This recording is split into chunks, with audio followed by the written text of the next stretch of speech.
Mike Phelan, what do you make of him? Well, I think he's talked there about honesty, and I think that's true, and it's quite refreshing, honesty, in this game of football right now.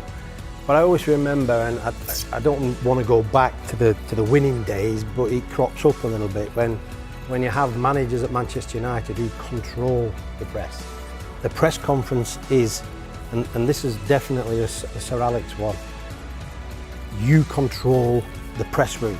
It's not the other way around. It's not the press control the press room. So you get the message out that you need to get out. And I think his honesty is there, that's definite. And he has got this effervescence about him. He does want to succeed, and that's great.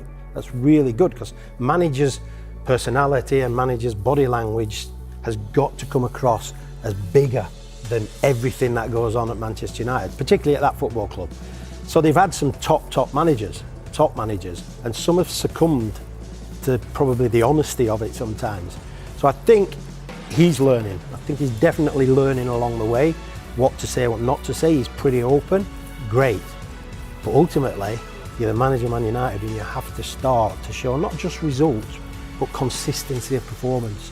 I think that's really important. How you want to do it, whether that's in his formation that he fancies, or whether he's going to be flexible further down the line, those are the things that always crop up. How are you consistently performing to win football matches? And you're allowed to lose at Manchester United. The fans accept that, not too often, but they want consistency of performance so that they can really feel this is moving in the direction they want it to be in. I want to bring in a wizened old journo now, Carve. Is he too honest? Is it damaging the brand? Look, my personal opinion is that I do think he's far too honest. I think you can't be that honest when you are the manager of Manchester United. Manchester United are one of the biggest football clubs in the world. I would compare them to Barcelona or Real Madrid. How many times do you get Carlo Ancelotti sitting in a news conference and wearing his heart on his sleeve?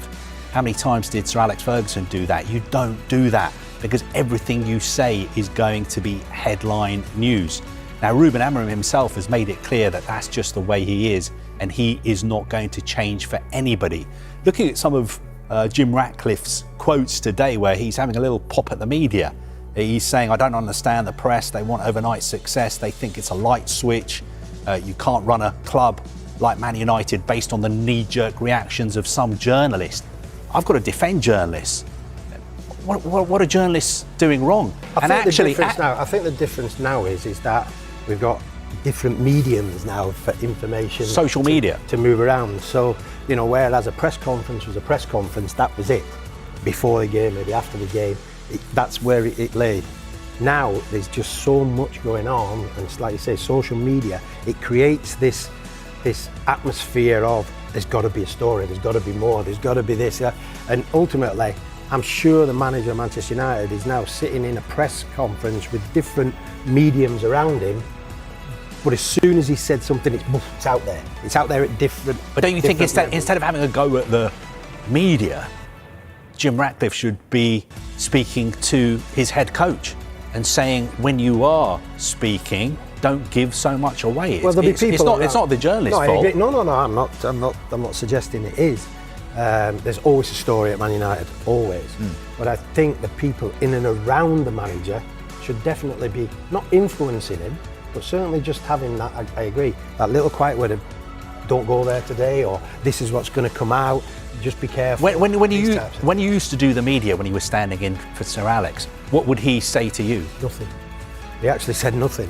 He allowed me to go and take the media. And again, he just said, sit there, control the room.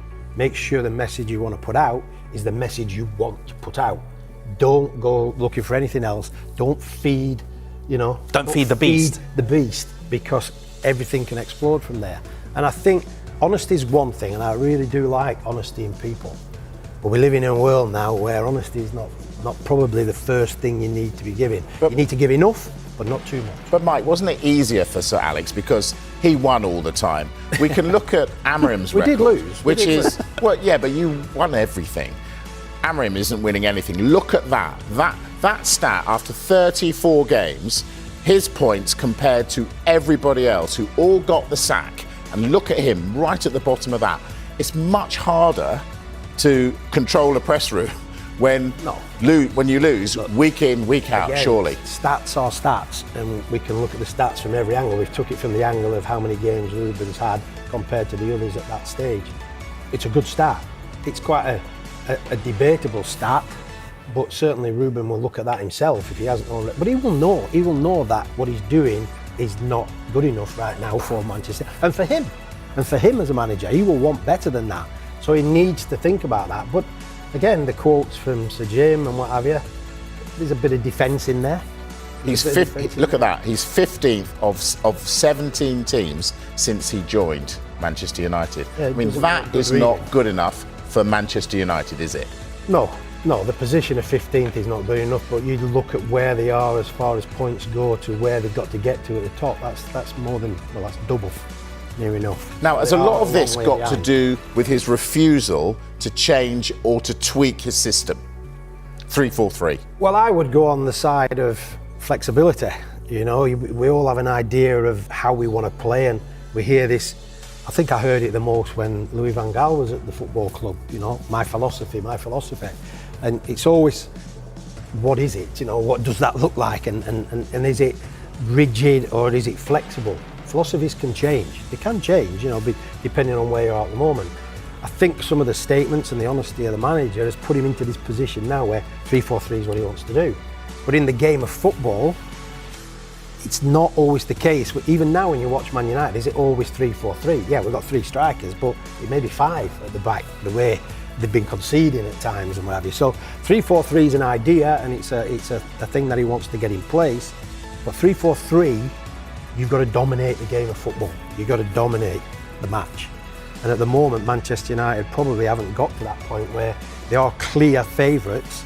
They are clear in dominance on the football field in that system. So, you know, there's a lot of work to be done with that system.